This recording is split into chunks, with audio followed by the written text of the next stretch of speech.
दोस्तों, मेरठ का एक खौफनाक हत्याकांड, प्यार, धोखा और अंधविश्वास की सच्ची कहानी। मेरठ उत्तर प्रदेश में 2025 में हुआ एक ऐसा हत्याकांड जिसने पूरे भारत को हिलाकर रख दिया।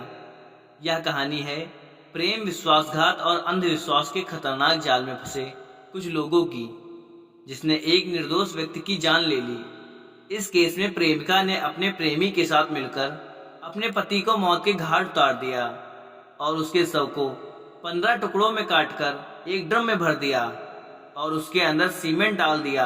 मगर चलिए इस कहानी को शुरुआत से सुनते हैं। 2016 में मेरठ निवासी सौरभ राजपूत की मुलाकात मुस्कान रस्तोगी से हुई।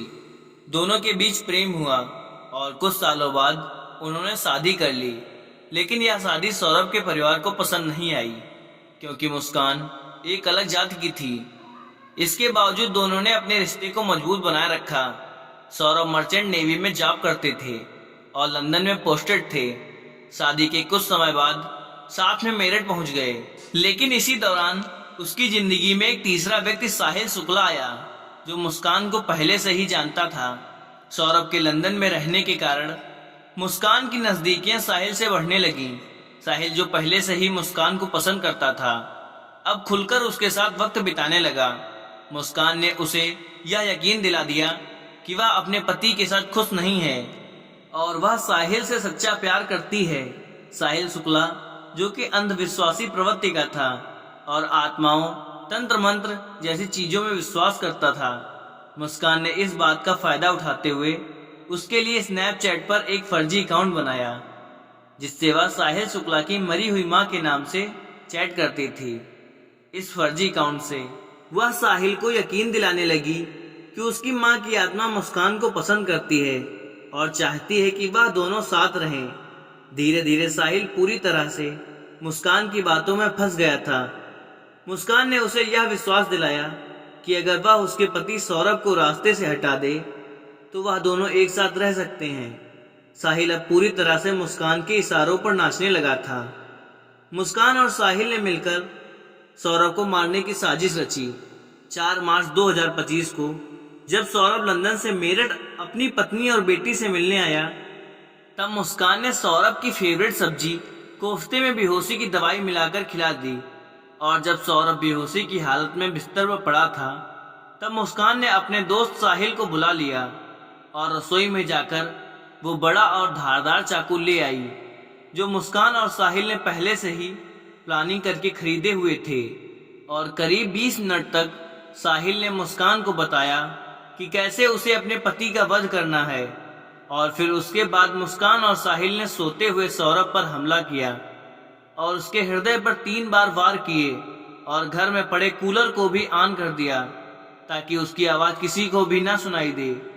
जब उन्होंने सौरभ को खत्म कर दिया, उसके बाद वह उसकी बॉडी को बाथरूम में ले गए और उसके शरीर को 15 टुकड़ों में बांट दिया।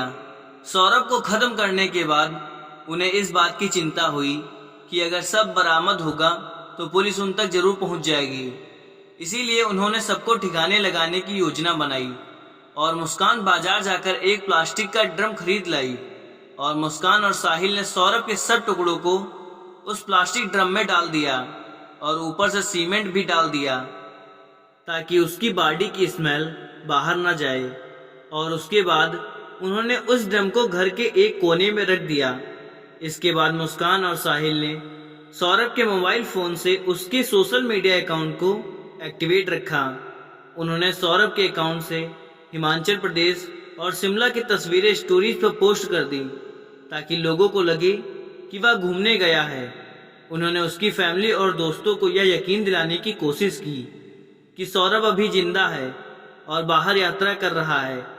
इस दौरान मुस्कान और साहिल खुद भी शिमला घूमने चले गए ताकि अगर कोई लोकेशन ट्रैक करे तो किसी को शक ना हो।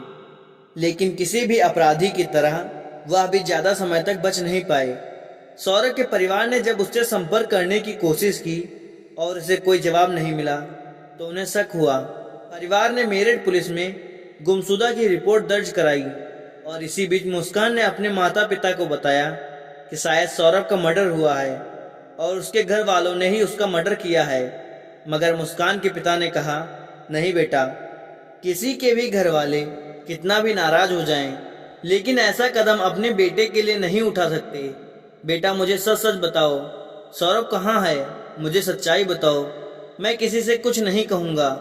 और तब मुस्कान ने अपने पिता को बताया कि उसने और साहिल ने मिलकर सौरभ को खत्म कर दिया है। और इतना सुनते ही मुस्कान के पिता ने पुलिस को सारी खबर बता दी और पुलिस ने तुरंत मुस्कान और साहिल को गिरफ्तार किया और उस प्लास्टिक ड्रम को भी बरामद किया जिसमें सौरभ के शव के टुकड़े थे। उस प्लास्टिक ड्रम को काटा गया और सौरभ के शरीर के टुकड़ों को बरामद किया गया। इस खौफनाक हत्याकांड मिस्ट्री का अंत पुलिस द्वारा हत्यारों की गिरफ्तारी के साथ हुआ।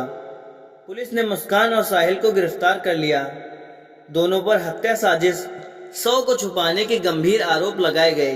दोस्तों, यह घटना हमें सिखाती है कि अंधविश्वास का अंजाम बहुत बुरा और भयानक होता है। साहिल ने अपनी मां की आत्मा के नाम पर बनाए गए एक फर्जी अकाउंट पर भरोसा किया और हत्या जैसा अपराध कर दिया।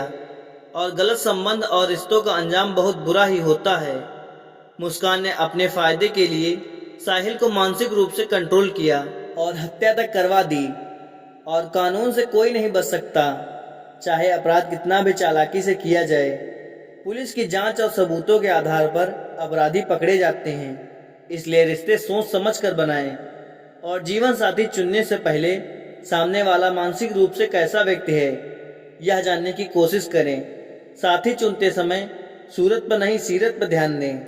इस वीडियो को बनाने का उद्देश्य संसार में बढ़ रही बुराइयों से अवगत कराना है। दोस्तों, आपकी इस वीडियो को लेकर क्या राय है, हमें कमेंट्स में ज़रूर बताएं। और अगर वीडियो अच्छी लगी हो तो एक लाइक शेयर ज़रूर करें। धन्यवाद।